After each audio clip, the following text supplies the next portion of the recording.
Olá a todos, sejam bem-vindos aqui no CPE.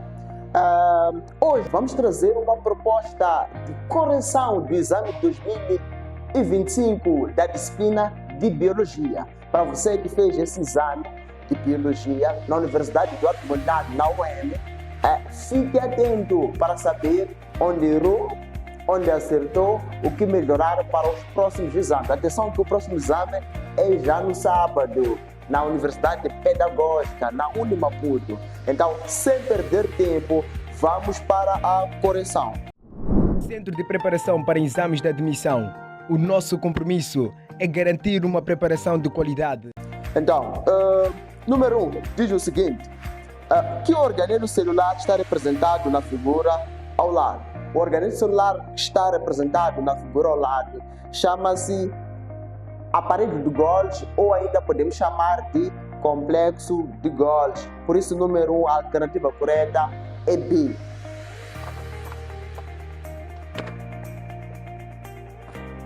Número 2, diz o seguinte: sobre estruturas celulares e suas funções, todas as afirmações estão corretas, excetuando a linha. Aqui querem a alternativa incorreta. As 4 alternativas aqui estão corretas, exceto uma. Nós queremos essa, que é incorreta.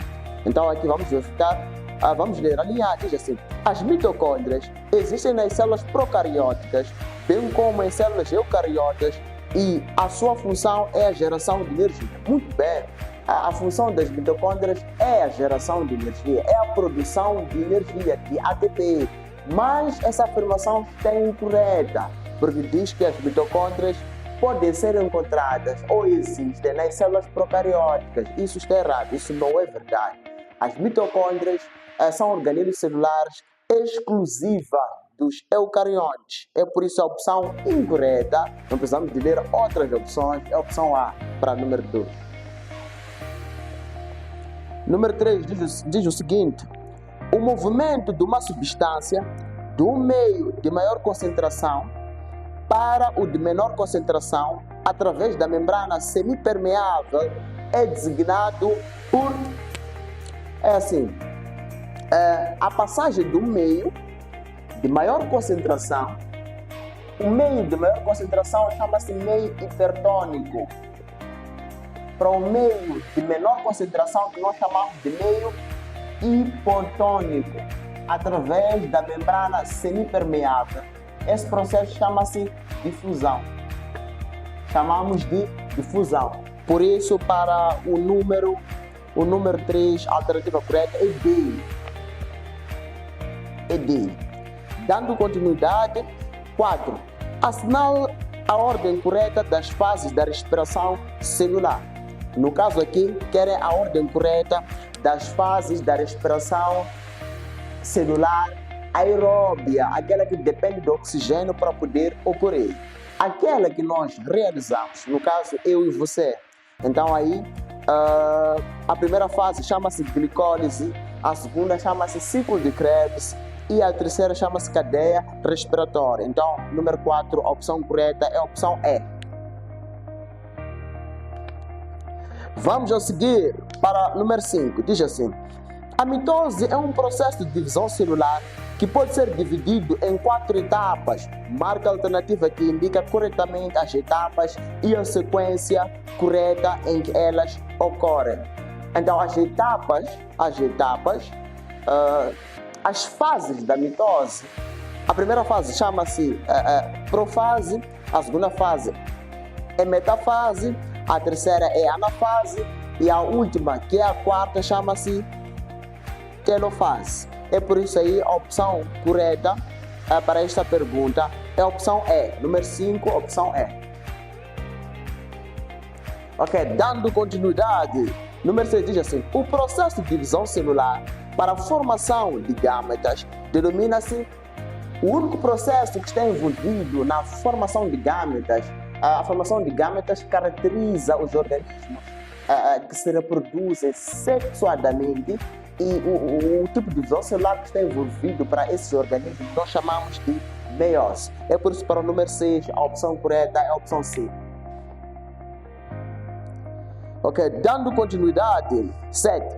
Enzimas ou catalisadores biológicos são proteínas com uma funcionalidade bastante específica que compõem um modelo denominado modelo de chave e fechadura.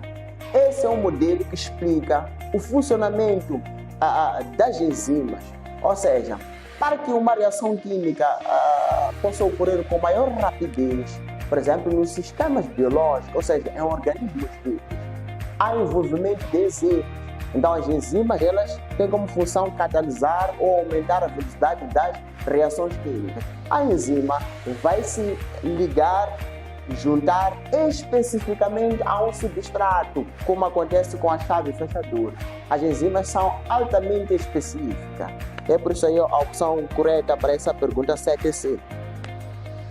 Depois, hoje diz assim: os tecidos meristemáticos primários e secundários são responsáveis respectivamente pelo... Primeiro, os tecidos meristemáticos primários são responsáveis pelo crescimento das plantas em comprimento, ou seja, em altura, ou podemos chamar de alongamento, e os tecidos meristemáticos secundários são responsáveis pelo crescimento das plantas em espessura, em engrossamento, crescimento em largura.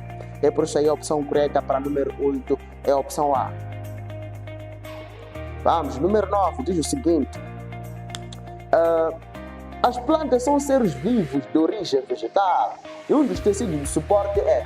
Os tecidos de suporte numa planta nós chamamos de colênquima e esclerênquima. No caso aqui, vamos à procura da alternativa que contém pelo menos um desses tecidos. No caso aqui, nós encontramos na opção A, encontramos o esclerênquima. É por isso, para número 9, a opção correta é A. Depois, vamos para a pergunta número 10, diz assim: a absorção dos nutrientes ao longo do trato gastrointestinal ocorre. Uma pergunta de criança aqui. Querem saber onde ocorre exatamente a absorção dos nutrientes. Estou com uma plateia aqui que todo mundo conseguiu responder. Acredito que você em casa também conseguiu. Então acertou quem disse intestino delgado. Infelizmente quem fez esse exame que eu tenho nas mãos falhou, desse intestino grosso. Lamentável. Mas para não correr riscos de errar para os novos exames para o próximo ano de 2026, eu convido a ver se preparar conosco, né?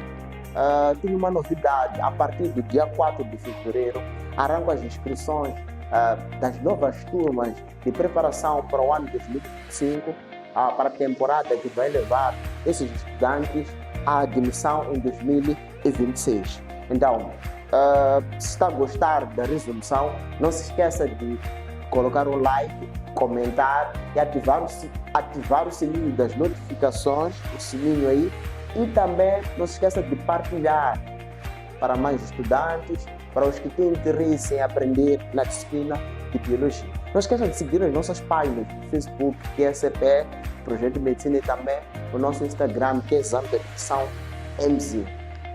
Não se esqueça, dia 4 de fevereiro, você pode fazer parte das turmas do CPE e diretamente ter a preparação comigo aqui, para ter domínio completo de Biologia. Então, dando continuidade, vamos para o número 11. Diz o seguinte: o pequeno almoço de um candidato do curso de licenciatura em Medicina. Medicina é um dos cursos mais concorridos, a não ser o mais concorrido cá em Moçambique. Foi composto por mandioca, é um candidato que nem você, que quer fazer o curso de Medicina. O cardápio é feito a partir de mandioca, manteiga e coxa de frango. Um cardápio interessante, né? Diz assim: a digestão. Aqui querem saber onde vai começar o processo digestivo e que parte do alimento vai sofrer, em que lugar do organismo ocorre essa digestão. Está a dizer que a mandioca é rico em carboidratos, é rico em amido. Então nós sabemos que a digestão de carboidratos vai se dar inicialmente ao nível da boca. E essa digestão vai terminar lá ao nível do bebê. Nós sabemos que o bebê é a porção inicial do intestino delgado. É lá onde vai se finalizar todos os processos digestivos que ocorrem ao nível do organismo.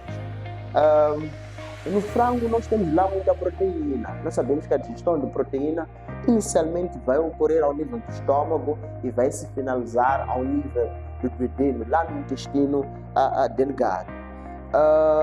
É por isso aí, a manteiga ela contém gordura. Sim, a manteiga contém gordura. E as gorduras elas são digeridas ao nível do duodeno, do intestino delgado. Elas vão sendo emulsionadas graças à bilis que é produzida ao nível do fígado e depois é armazenada na vesícula biliar.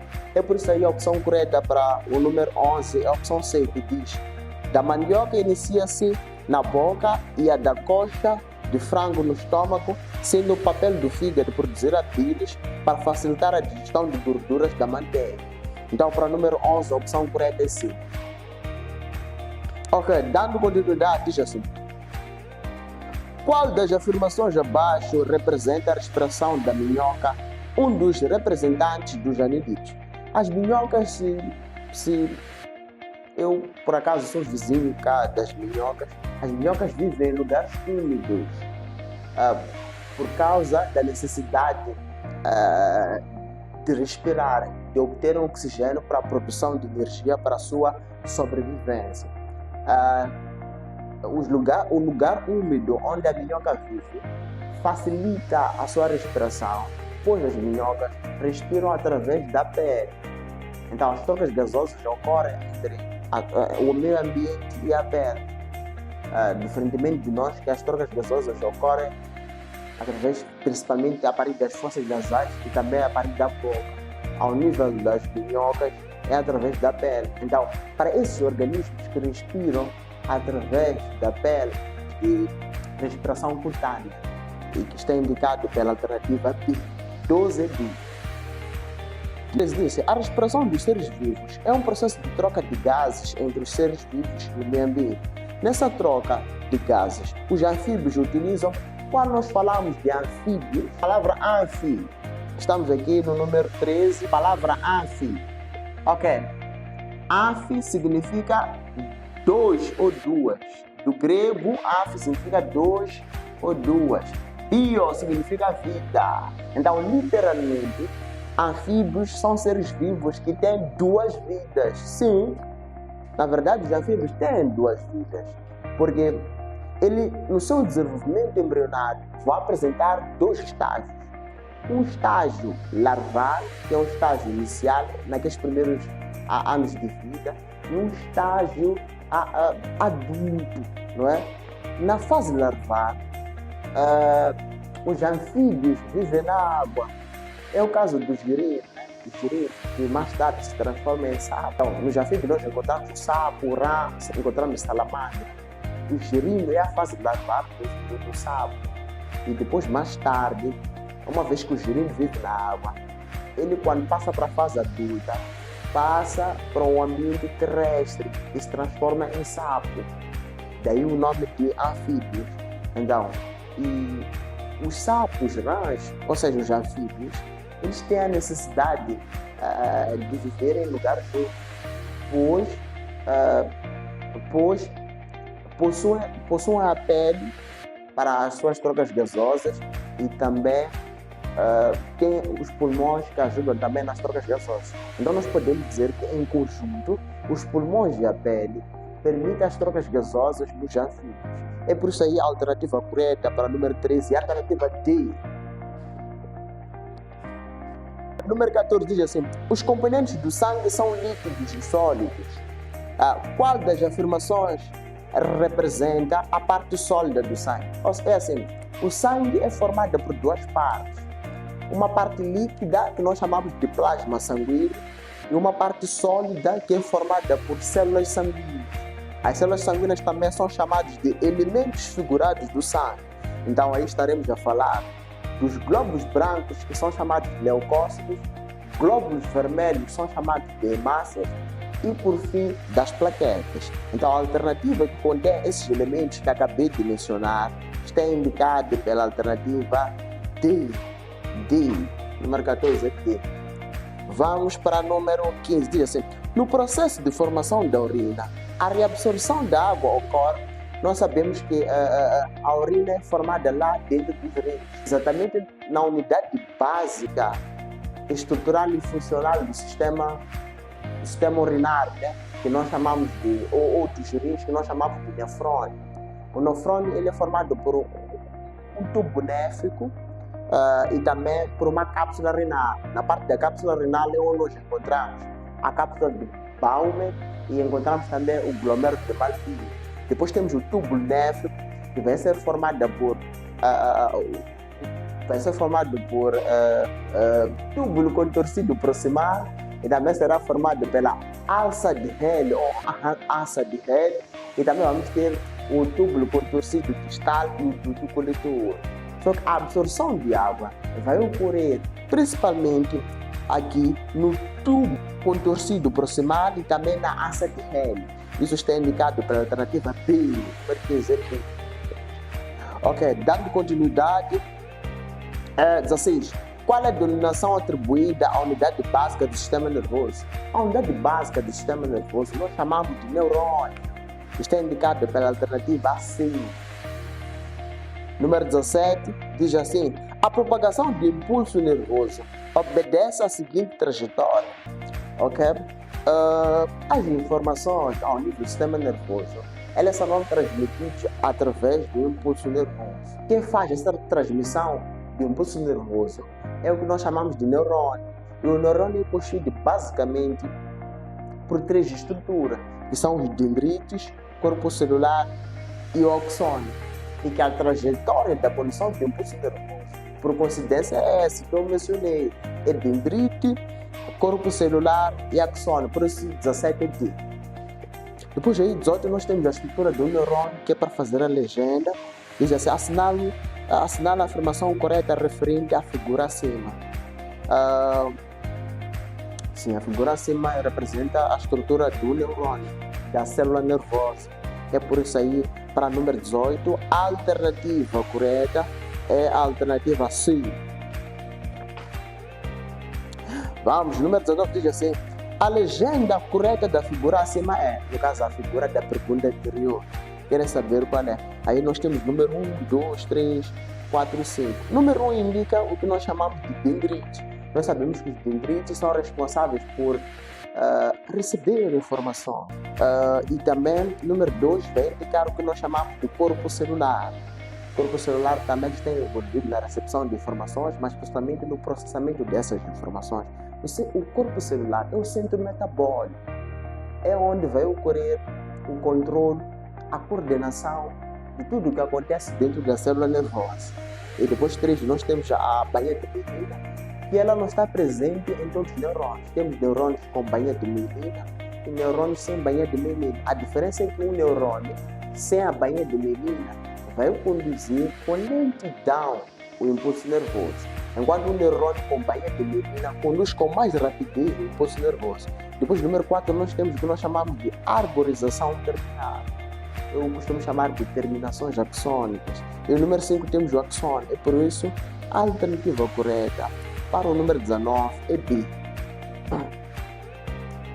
20 diz o seguinte: as secreções das glândulas endócrinas são lançadas diretamente na corrente sanguínea. Marca alternativa em que são indicadas apenas as glândulas do sistema endócrino. Aí, a opção correta para essa pergunta, número 20, é a opção A, que diz que glândula tiroide, hipófise, pâncreas, ovários e testículos. 20A. Ok, a seguir, 21 diz assim: que hormonas são libertadas e armazenadas pela neurohipófise? A neurohipófise, ela será responsável pelo armazenamento e libertação de 2 hormonas muito famosas. No caso, vamos ter a hormona antidiurética, ou que nós chamamos de ADH, ou vasopressina, e a ocitocina. Então, aí, a opção correta para número 21 é a opção D. Número 22 diz assim: os ovários são órgãos do aparelho reprodutor feminino responsáveis pela produção de células reprodutivas femininas e hormonas como, por exemplo, os ovários serão responsáveis pela produção de 2 hormonas sexuais femininas, responsáveis pelas características secundárias femininas, como o aparecimento, o desenvolvimento dos seios, que são as mamas, a formação daquelas ancas, aquelas características que diferenciam as mulheres dos homens. Elas ocorrem devido à produção de duas hormonas que nós chamamos de estrogênio e progesterona, que é a opção C para o número 23. Eu sei que está a gostar da resolução, uma resolução bem breve. Na minha opinião, acho que esse exame foi o exame mais fácil dos últimos tempos, feito na Universidade Eduardo Mondlane. Espero que consiga ter um 19 ou 18 para ter esperança em admitir para o curso de medicina, né? Para você que diz que foi um desastre, acontece, é normal, mas você tem uma nova oportunidade este ano de vir cá no CPE para ter uma preparação de qualidade, para que no próximo ano não possa falhar e nem se decepcionar. Não se esqueça de colocar um like, de partilhar, de comentar e de nos dizer de onde está nos filhos. Então, o número 23 diz o seguinte: associa as estruturas abaixo com a função realizada por cada uma, né? Túbulos seminíferos são encontrados ao nível dos testículos. É lá onde ocorre a produção dos espermatozoides. Os espermatozoides, nós sabemos que é a célula reprodutora masculina, o gâmeta masculino, né? Está aqui por causa do espermatozoide.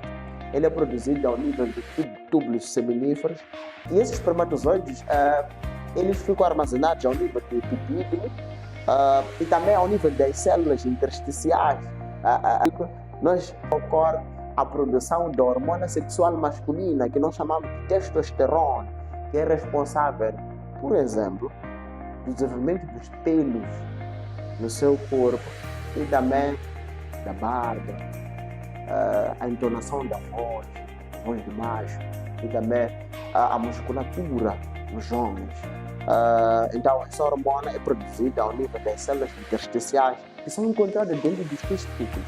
E também temos aí também a hipófise, que é o local de produção da hormona gonadotrófica, que é uma hormona que será responsável por estimular a formação ou a produção das glândulas adrenais ou suprarrenais, ou será responsável pela produção,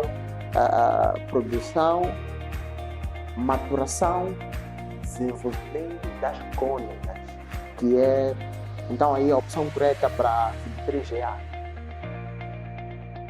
24. A classificação dos seres vivos em 3, 4, 5 reinos foi proposto respectivamente por o primeiro cientista que classificou os seres vivos é Carl von Linné, um cientista sueco que é conhecido em português como Linneu, né? Só que mais tarde veio outro cientista que nós chamamos de Ernst Haeckel, que classificou os seres vivos em 3 reinos. E mais tarde apareceu o Copeland, que vai classificar os seres vivos em 4 reinos. E, por fim, a classificação dos seres vivos, atualmente usada em Moçambique, não em todo o mundo, é que os seres vivos são divididos ou classificados em 5 reinos. É a classificação do nosso saudoso Whittaker ou Whittaker, em português é o Itália, né? Então aí a opção correta para 24 é a opção C. Dando continuidade, o 25 diz assim: os critérios de classificação dos seres vivos usados por Whittaker foram 3 critérios que ele usou. Primeiro, ele trabalhou com a organização estrutural e também na organização estrutural ele trabalhou exatamente com as células. Ele lá tentava perceber, dividir os seres vivos de acordo com o tipo de célula. Lembrar que os seres vivos, de acordo com o tipo de célula, podem ser classificados em 2 tipos: célula eucariótica e célula procariótica, devido à presença ou ausência do núcleo e da membrana nuclear. E também classificou os seres vivos de acordo com o número de células que eles apresentam dentro do organismo. No caso, nós sabemos que de acordo com o número de células que os seres vivos apresentam, eles podem ser unicelulares quando só tem uma única célula, ou podem ser pluricelulares ou multicelulares quando tem muitas ou várias células. E também trabalhou outro critério que ele usou é quanto ao tipo de nutrição. Então, nós sabemos que na natureza os seres vivos eles podem ser produtores, como por exemplo as plantas e as algas. Eles têm a capacidade de produzir o seu próprio alimento, que são chamados de produtores. Todos os seres vivos que têm a capacidade de produzir o seu próprio alimento, nós chamamos de organismos autotróficos. E também temos nós, por exemplo, nós alimentamos de outros seres vivos. Então nós somos consumidores, daí que nós somos classificados de heterotrófico. Então, quanto ao tipo de nutrição você é heterotrófico, as plantas, por exemplo, são chamadas de autotróficas. É um critério usado por Whittaker. Depois, interação com o ecossistema. Quanto às interações com o ecossistema, estamos a falar das interações ecológicas. Na natureza, todos os seres vivos têm um papel importante. Sim, você tem um papel importante na natureza. O grande papel você tem, a tua grande missão aqui na natureza é deixar descendência, é ter sucesso reprodutivo e garantir com que haja perpetuação da espécie. Esse é o grande papel que você tem. E todos os seres vivos lutam por isso. É daí que na natureza existem seres que são chamados de produtores, consumidores e também o que nós chamamos de decompositores, que vão desempenhar funções tróficas, diferentes nichos tróficos dentro de uma cadeia alimentar. Para aprender melhor, você tem algo interessante, você pode se aproximar exatamente aqui no CPE, juntamente comigo e outros professores, para aprender tudo que você precisa saber, e também para fazer o exame de admissão e ter sucesso e ser admitido para o curso do seu sonho. Então, dando continuidade, não se esqueça de se inscrever-se no nosso canal Exame de Admissão Moçambique CPE, ative o sininho das notificações, comente, coloque um like, partilhe e siga as nossas páginas do Facebook, que é CPE Projeto Medicina e também o nosso Instagram, que é Exame de Admissão MC. Não se esqueça, dia 4, as inscrições aqui no CPE arrancam. Dia 4, estaremos aqui à sua espera para você ter um caminho glorioso, acadêmico, para o próximo ano no exame da UEM. O caminho passa por aqui, passar do CPE e vir fazer a sua preparação com uma vasta equipa profissional, bem experiente, capaz de te ajudar a aprender tudo e ter sucesso para a sua admissão. Nós ajudamos jovens anualmente a concretizar o seu sonho, a ter a sua admissão. Você pode ser o próximo. Número 26 diz assim: a regra correta de nomenclatura estabelecida por Linneu para denominar a espécie é. Carl von Linneu basicamente disse que existe um nome científico dos seres vivos e esse nome deve ser escrito em latim, onde o primeiro nome indica o gênero. O primeiro nome indica o gênero. No caso aqui temos o gênero Canis. E o segundo nome indica o epiteto específico. Tanto como o gênero, assim como o epiteto específico, junto indicam o nome da espécie do ser vivo. No caso aqui estamos a falar concretamente de Canis, né? É o que você chama de cão. O nome científico do cão é Canis familiar. A opção correta para 26 é C. 27 diz assim: constituem membros do reino Monera os seguintes. No reino Monera nós encontramos as bactérias e encontramos as cianobactérias. Por isso para 27 é D. 28. A morfologia bacteriana esférica, bastão, vírgula e espiral corresponde respectivamente às seguintes denominações. Uma bactéria que é esférica é chamada de coco. E depois, uma que é bastão, chamada de bacilo. Eu acredito já vou falar de bacilo de Koch, né? O Mycobacterium tuberculose, nome científico de bacilo de Koch, agente causador da tuberculose. Depois temos o vibrião. O vibrião que é uma bactéria em forma de vírgula. E depois temos vibrião, por exemplo, você conhece a Vibrio cholerae, né? que é agente causador da cólera. E por fim temos o espirilo, que é uma bactéria em forma de espiral. Sim, que é uma bactéria em forma de espiral. Então, para o número 28, a opção correta é a opção A. 29 diz assim: são doenças causadas por vírus, tuberculose não é, febre não é, gonorreia também não é, tuberculose não é. Então aí nos resta a opção C: raiva, sarampo, Covid-19, varicela. Não é esse. Número 22 diz assim: são doenças causadas por vírus. Aí onde vem raiva, não é? O melito também não é. Então, para o número 30, a opção ali preta, opção D, onde vem tuberculose, difteria, tétano e cólera. 31 diz assim: sobre os protozoários, assinala a resposta correta. Aqui, vamos lá. A linha diz assim: os protozoários de água doce possuem vacúolos pulsáteis ou contráteis, responsáveis pela digestão através de plasmocitose. Isso não é verdade. B. As amebas são protozoários do filo sarcodina e locomovem-se através de tecidos. Não, eles se locomovem a partir de pseudópodes, que são falsos pés. Os protozoários são unicelulares, eucariontes, heterotróficos, vivem na água ou no solo, de forma livre ou em associações. Isso é verdade. 31, a opção correta é C. 32 diz assim: a classe de fungos onde se enquadram os cogumelos é classe Basidiomycota, que é a opção C. Número 33. Os primeiros seres vivos, incluindo as plantas, surgiram no meio aquático. Assinala as estruturas que mostram a adaptação das plantas ao ambiente terrestre. As plantas, para poderem sair do meio aquático, por exemplo, as briófitas vivem na água. Os que se adaptaram no ambiente terrestre foram as pteridófitas, depois passamos para as gimnospermicas e angiospermas. Foi o desenvolvimento da cutícula, sistemas condutores, tecidos de revestimento e de suporte. Para os 33, a opção correta é C. 34.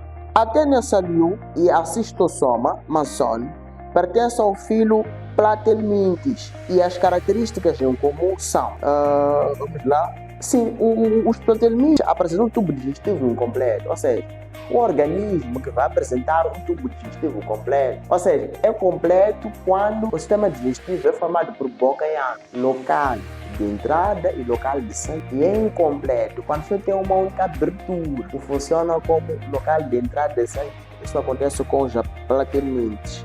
É por isso aí. E também apresentam também as células flama, que são estruturas excretoras desses organismos. Por isso a opção correta para 34 é B. 35 diz assim: os anfíbios não são considerados animais totalmente terrestres, porque eu já havia explicado. Porque na fase larval, no primeiro estágio de vida, eles vivem na água. E na fase adulta, vivem no ambiente terrestre. É por isso que são chamados de anfíbios. Por isso aí a opção correta é a opção A. Já estamos quase no fim. 36 diz assim: o ácido desoxirribonucleico ADN é constituído por, primeiro, o açúcar que vai constituir o ADN chama-se desoxirribose, RNA ribose, e as bases nitrogenadas ou bases azotadas que constituem o ADN, nós vamos ter a adenina, guanina, citosina e timina. O ADN é formado por uma dupla hélice, por uma cadeia dupla de nucleotídeos. Por isso, a opção correta para 36 é a opção B. 37. Assinale a afirmação correta. Fazem parte do metabolismo, o catabolismo e o anabolismo. Sim, está certo. Resta errado. A linha A para o número 38 diz assim: o organismo é capaz de manter o equilíbrio do meio interno quase constante. Para garantir esse equilíbrio, denominado de homeostase, o corpo conta com dois sistemas principais. Obviamente, o sistema nervoso e o sistema endócrino. São os dois sistemas que coordenam, que regulam o organismo. Então aí a alternativa correta para 38 é 39. Dentro do exame de admissão, coloca nos candidatos uma mistura de sensações, tais como prazer, por estar próximo à realização de um sonho, cursar uma faculdade, emoção por vivenciar uma escolha e medo de cometer erros ao responder às questões. Essas sensações estimulam o sistema nervoso, causando um batimento rápido do coração e um aumento de frequência respiratória. Uma pergunta moçambicana. A sinal alternativa que corresponde à glândula estimulada e a hormona produzida como consequência das sensações acima descritas. Para você que foi fazer exame pela primeira vez, acreditar que níveis de ansiedade, nervosismo aconteceram consigo, né? Isso foi devido à libertação de uma hormona. Eu já ouviu falar. A hormona da adrena, que nós chamamos de adrena, que é produzida uma glândula que nós chamamos de glândula adrenal ou glândula suprarrenal. É por isso, para 39, a opção correta é a opção A. 40. Antes de terminar, o número 40, eu queria recordar que a partir do dia 4 de fevereiro, as inscrições aqui no CPE estarão abertas. A partir dessa informação, vem aqui no CPE para ter a sua preparação que vai dar a realização do seu sonho, para evitar aquelas sensações de nervosismo, aquelas sensações de ansiedade que por vezes fazem com que o estudante não consiga responder de forma correta aos exercícios. Aqui no CPE nós temos um treinamento completo, uma mentoria completa, uma preparação completa, onde preparamos as matérias que são avaliadas nos exames de admissão, damos os segredos, as dicas e preparamos mentalmente o estudante para que não sinta ou esses efeitos sejam minimizados, né? Como o nervosismo, a ansiedade e etc. Então vem aqui para ter a melhor preparação, melhor centro de preparação para exame de admissão, CAEMS. Não se esqueça de subscrever-se no nosso canal Exame de Admissão Moçambique CPE. Não se esqueça de seguir as nossas páginas do Facebook, que é CPE Projeto Medicina, e também Instagram, Exame de Admissão. Então, a sinal alternativa que se refere a uma glândula que não pertence ao sistema endócrino. Uma glândula que não pertence ao sistema endócrino, nós chamamos de glândula salivar, e por isso 40 é. Esqueci de me apresentar, eu sou o professor Edivaldo Giotto, professor de Biologia e Química. Foi um prazer estar nessa resolução.